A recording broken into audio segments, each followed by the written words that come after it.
Good afternoon, being there, outdoor club and prepping concepts. Chip Jackson here once again, coming at you with a short video. This is going to be a two-part series on fire starting. This first video is just going to be a basic overview of different fire starting methods and pros and cons of those methods, and also just general prep to build a fire in an outdoor situation.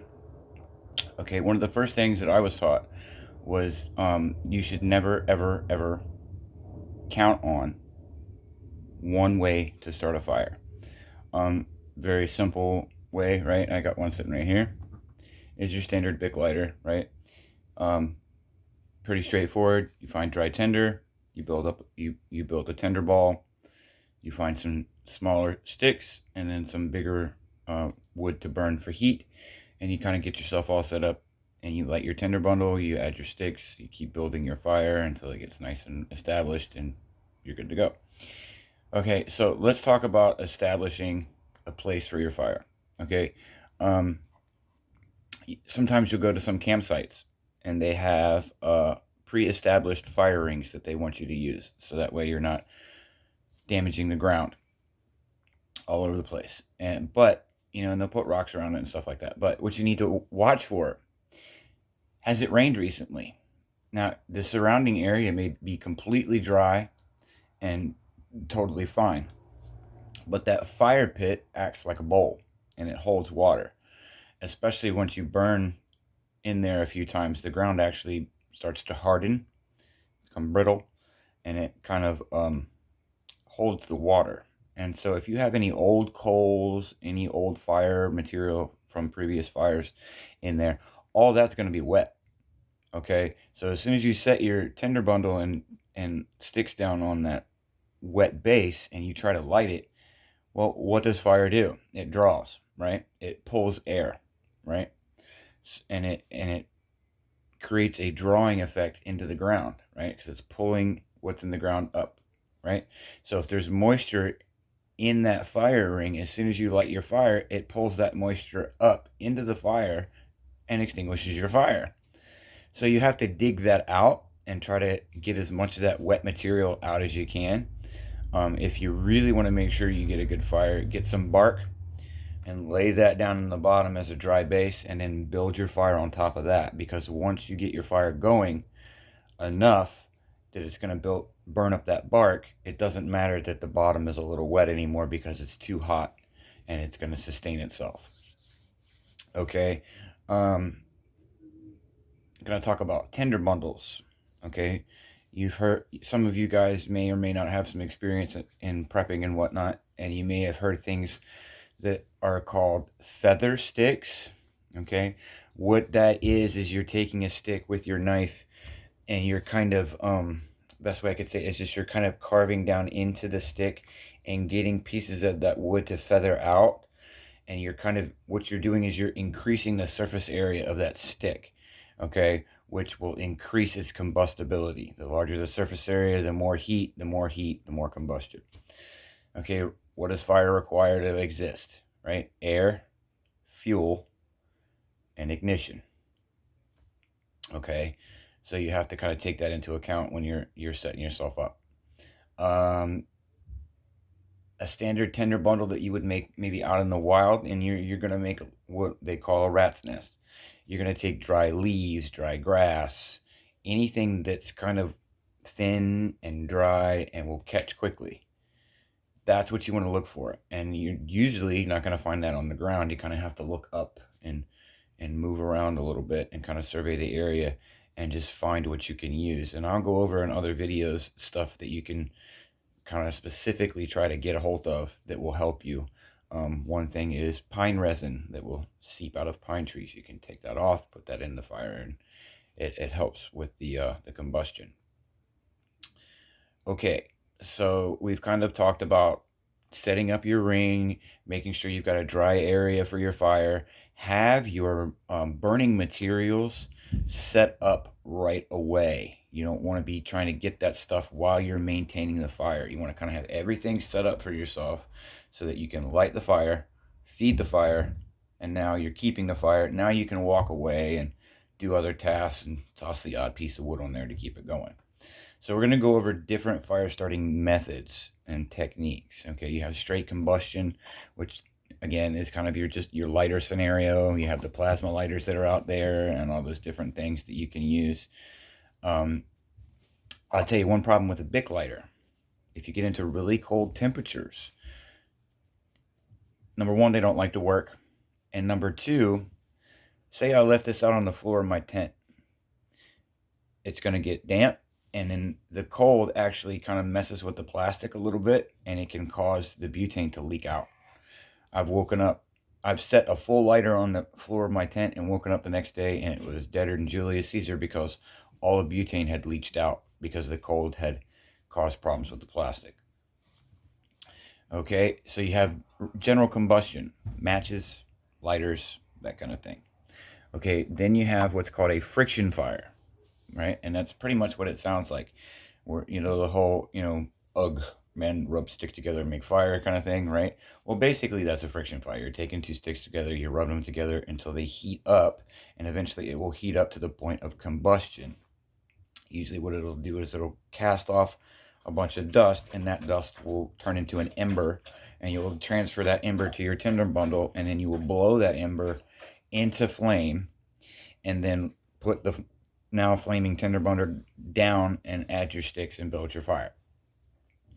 That's your basic friction fire. You have fire pistons, which is an actual little tube with another thing on the end. You put your tinder in there and you jam down on it real hard, and the compression and friction creates an ember for you. Then you pull that out and you just literally tap the ember out into your thing, and you repeat the process of blowing it into fire. Okay, then you have fire steels, right? Some people will call them Swedish fire steels, and all that is a ferro rod. Okay, and you have usually some kind of a scraper, or use the back of your knife or anything like that to scrape sparks off of that rod into your tinder bundle, which will create the ember, and then you repeat the process again of blowing that tinder bundle into fire. The cool thing about fire steels is that the bigger ones, you can literally get thousands of fires out of those. Thousands of fires. Like, you can start a lot of fires with those. They last a long time. Okay, and then there's a secondary thing that kind of ties right into the Swedish fire steel, and it's called the flint mag bar, or the magnesium bars that you can get. And these are actually pretty good. The thing about magnesium, and the aircraft industry found this out the hard way, I found out. It's kind of funny. Aircraft landing gear used to be made out of magnesium. Well, apparently when you set magnesium on fire, it likes to burn at about 6,500 degrees Fahrenheit. And it will burn whether it's wet.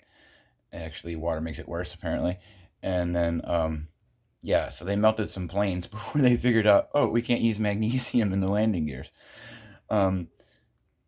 Basically, a mag bar, it's usually about the size of a lighter, maybe a little bit taller, and it's about triple wide, and they're about a ½ inch thick.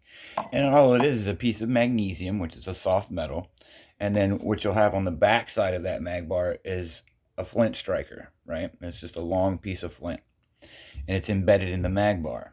So you'll flip one side over, and you'll take your knife or sharp object, or even a good rock will work, and you're going to shave off a little pile of that magnesium shavings into a little tinder bundle. Then you're going to flip it around, and then you're going to rake the flint to create sparks. And the good thing about the mag bar is it doesn't take a lot of effort, really. If you get a good spark on there a couple of times, it's going to light right off. Like I said, magnesium will burn. Once you get it ignited, it burns until it's gone. And it burns at 6,500 degrees Fahrenheit, roughly, which is super hot. Right, so it's really good for starting fires. Okay, you can just put it into again, you make your tinder bundle, and you kind of make a little spot there on the top, and you shave your magnesium in there, and then you spark it off, and it'll go really good for you. And coincidentally, side note about the mag bars, let's say you're in a survival situation and you need to get rescued, and you have created a signal fire, but they are not seeing your signal fire. You're going to take your mag bar and you're going to throw that entire magnesium bar in the fire and step back. because now your fire is going to turn into a white hot jet that's literally going to shoot straight up in the sky and create a very bright light and a very big flame for about 20 minutes. Guaranteed to get you found. It's an easy way to be seen. Now obviously you're sacrificing the magnesium bar to get rescued, so you got to be kind of sure that it's going to work, because you don't want to throw it in there and, oh crap, now I don't have that and it didn't work. Okay, so you've got regular combustion, matches, lighters. You got friction fire, rubbing sticks together, and there's several different methods of doing that. You have just the what they call the piston and pestle method. You have a handpiece up here, a stick in between. You create a bow. You put the stick in there, and you start going back and forth, creating a drilling motion, which creates your ember, right? Then you can do, if you have bamboo or similar woods, you can do what's just called the plow method. You set a piece of wood down in front of you, you have a piece of the bamboo, and you're plowing the wood, and it creates a big pile of shavings and wood, and then that will eventually catch on fire as it continues to heat, as you continue to create friction by plowing that piece of wood backwards and forwards. And then you have what's called the drop piston method, which is a stick with strings off of it. It has a spindle, right? And you get the spindle to come up, and as it comes up and comes down, it creates a spinning motion. It's a basic explanation of that. You can look all this stuff up on YouTube and other places. They're all over the place. Okay, and then you have pre-made tenders, right? I use this stuff called wet fire. You can literally take this stuff, put it on water, and light it, and it will just float there and burn until it goes away. It's a little cube, and then you can crush it up into a powder, and you put that into your fire, and guaranteed you're going to get fire pretty quick. So I try to keep those things on hand for instances where I absolutely have to have fire right now. Okay, like I'm borderline hypothermic. If I don't start to warm up soon, I'm going to be in big trouble. I need to have fire right now. So I keep those on hand for that kind of a situation. And let me stress again, do not rely on any one type and or method to create your fire. I tend to bring multiple methods with me. I bring a fire steel, a lighter. I bring some tinder bundles that I make at home with paraffin wax and cardboard and stuff like that. I try to bring some of the wet fire tinder with me. I always carry stormproof matches. They're better than regular matches. They burn longer, are almost impossible to put out once you light them until they burn up, and are just generally better. I mean, regular matches are okay. Wooden matches are a little bit better.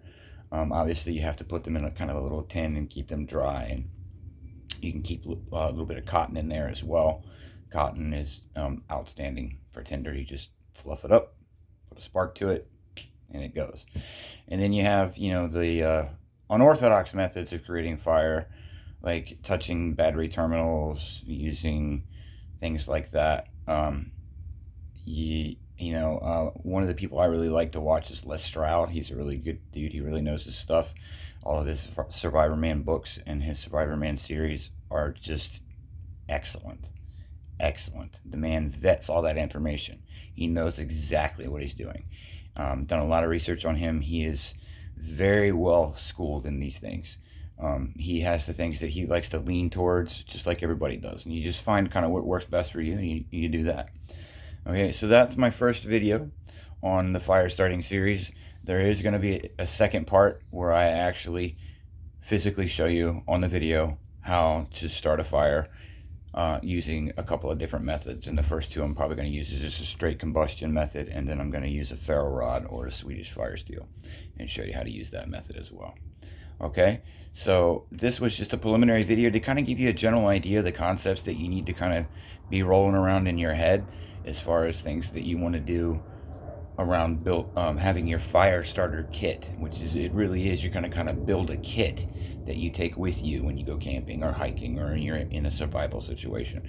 You're going to have a fire kit that you kind of create, and it has all your little goodies in there that you can use to create your fire. And I've been out camping before, and I tried to use my lighter, didn't work. Tried to use this, didn't work. I mean, it took me 4 or 5 tries, and I was jumping between different methods to get it to come off. So Hope everybody enjoys the video. Again, if you have any questions or anything that you would like to see specifically, please comment on these posts, comment in the video, or you can contact me directly at my Facebook group page, Being There Outdoor Group and Prepping Concepts. Looking under Facebook groups and you will find it. I've recently unarchived the page and have started building content in there again. And there's some old information in there that's still really good. And I would encourage you to go check it out. It talks about telling time in the wild, just all kinds of different stuff that I have in there. It's really good and full of good content.